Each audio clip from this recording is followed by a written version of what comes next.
Сәлеметсіңдер ме, балалар? Здравствуйте, ребята! Қазақ тілі сабағымызды бастаймыз.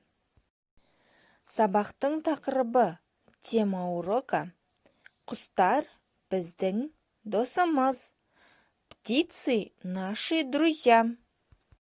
Сабақтың мақсаты: оқыған мәтіннің мазмұнын түсінемін. Тақырып бойынша сөздерді дұрыс қолданамын. Балалар, жаңа сөздермен таныс боламыз. Теперь, ребята, у нас новые слова. Давайте познакомимся с новыми словами. Құстар, птицы, қорғайды, защищает или охраняет. Көгершін, голубь, тоқылдақ, дятел. Қарлығаш, ласточка. Құстар біздің достарымыз, олар табиғатты қорғайды. Птицы наши друзья, они охраняют природу. Бірінші тапсырма, первое задание. Мәтінді тыңдаймыз. Внимательно слушайте текст. Тоғайда әртүрлі құстар бар.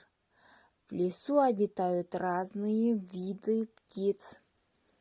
Құстар жанды табиғатқа жатады.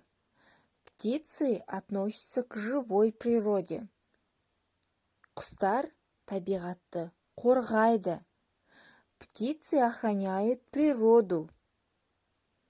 Адамдар құстарға қамқорлық жасайды. Люди заботятся о птицах. Олар құстарға ұя жасайды. Они делают гнезды птицам. Жем береді. Дают корм. 1 сәуір құстарды қорғау күні. 1 апреля день защиты птиц.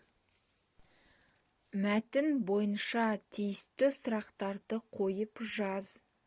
Составьте вопросы по тексту, используя данные вопросительные слова. Здесь у нас есть нужные слова, ребята, керекті сөздер. Не, нелер, кім, қандай, нені. Өзімізді тексереміз, балалар. Проверь себя. Тоғайда не бар? Құстар қандай табиғатқа жатады? Құстар нені қорғайды? Құстарды кім қорғайды? 1 сәуір қандай күн? И жұмысы, домашнее задание, ребята. 5 задание, 24 страница.